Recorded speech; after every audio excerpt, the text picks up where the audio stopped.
Dalam nama Bapa dan Putra dan Roh Kudus. Amin. Bapa di surga, kami ucap syukur dan terima kasih. Kami boleh kau ingatkan, kau segarkan, kau dorong untuk menghayati inti dari hidup kekristenan kita, cinta kasih. Dan segala yang berlawanan dengan cinta kasih. Maka mari bantu kami ya Tuhan, supaya kami selalu belajar menghayati kasih dimanapun kami berada. Terpujilah namamu kini dan sepanjang segala masa. Amin. Para saudara, kasih itu adalah inti dari hidup kita. Ya, apapun juga. Dan Yesus mengatakan karena Allah adalah kasih, maka kita juga harus belajar. Karena inti lalu Allah sendiri adalah kasih. Dan seluruh proses hidup kita, sejarah keselamatan berpusat pada kasih itu. Nah, karena itulah maka kita harus berjuang, berusaha menemukan kasih itu dengan berjuang. Saya katakan berjuang. Dan itu yang pertama. Yang perjuangan gimana? Bagaimana cara kita berjuang? Santo Yohanes dari Salem mengatakan, di mana tidak ada kasih, berikanlah kasih. Sekali lagi, di mana tidak ada kasih, berikanlah kasih. Dan untuk mengetahui demikian, maka kita ingat akan doa Santo Fransiskus Assisi yang tahun ini adalah tahun jubileum. Puji syukur 221. Coba kita doakan itu, tahun jubileum, di mana tidak ada kasih, berikan kasih. Di mana ada perselisihan, berikan perdamaian. Di mana ada kebencian, berikanlah pengampunan. Di mana ada keserakahan, berikanlah kesederhanaan. Di mana ada kemarahan, berikanlah kelembutan. Di mana ada ketidakmurnian, berikanlah kemurnian. Di mana ada pikiran negatif, menjadi positif. Artinya apa? Kalau kita mencintai, benar kita mencintai. Tetapi bentuk cinta kita dan bentuk formasi kita, bentuk sikap kita apa? Yaitu yang terjadi adalah yang negatif.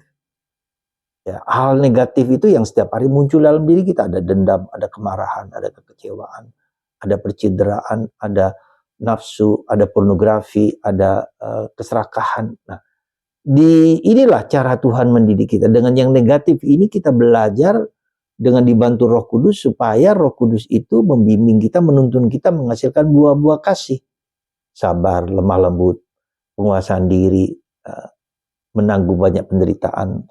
Ya, kita ringkas itu dalam ada harapan, ada kasih, ada iman. Jadi ketiga triangle ini ya selalu bergulat satu sama lain. Nah, bagaimana caranya? Sekali lagi caranya ketika kita mengalami yang negatif-negatif tersebut, disitulah saatnya kita sedang dididik. Disitulah saatnya kita sedang dibentuk oleh Tuhan untuk menghasilkan buah-buah kebaikan, buah-buah kesejahteraan, buah-buah kedamaian, buah-buah ketentraman. Ya. Jadi itulah yang harus kita pegang. Jadi bagaimana cara kita katakanlah memformat diri kita sendiri. Anda dan saya dan kita semua. Coba lihat hari ini, apakah ada dendam dalam hatiku? Ketika ada dendam, ada kemarahan, maukah aku berdoa untuk orang yang melukai hatiku? Ya. Karena itulah maka secara singkat dan secara padat saya mengajak Anda untuk apa?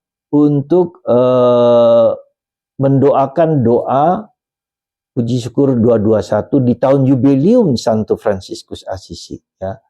Setiap hari Anda doakan, Anda hayati, Anda pelan-pelan rasakan doa. Di mana ada perselisihan, berikan damai. Di mana tidak ada cinta kasih, berikan kasih. Di mana tidak ada atau ada perselisihan, pornografi, membuat aku murni. Di mana ada kemalasan, membuat aku rajin. Di mana ada macam-macam doa itu. Dan disitulah kita lebih baik memberi daripada diberi. Menghibur daripada dihibur. Jadi unsur aktif melakukan sesuatu hal-hal yang positif itu menjadi tugas dan tanggung jawab sehari-hari.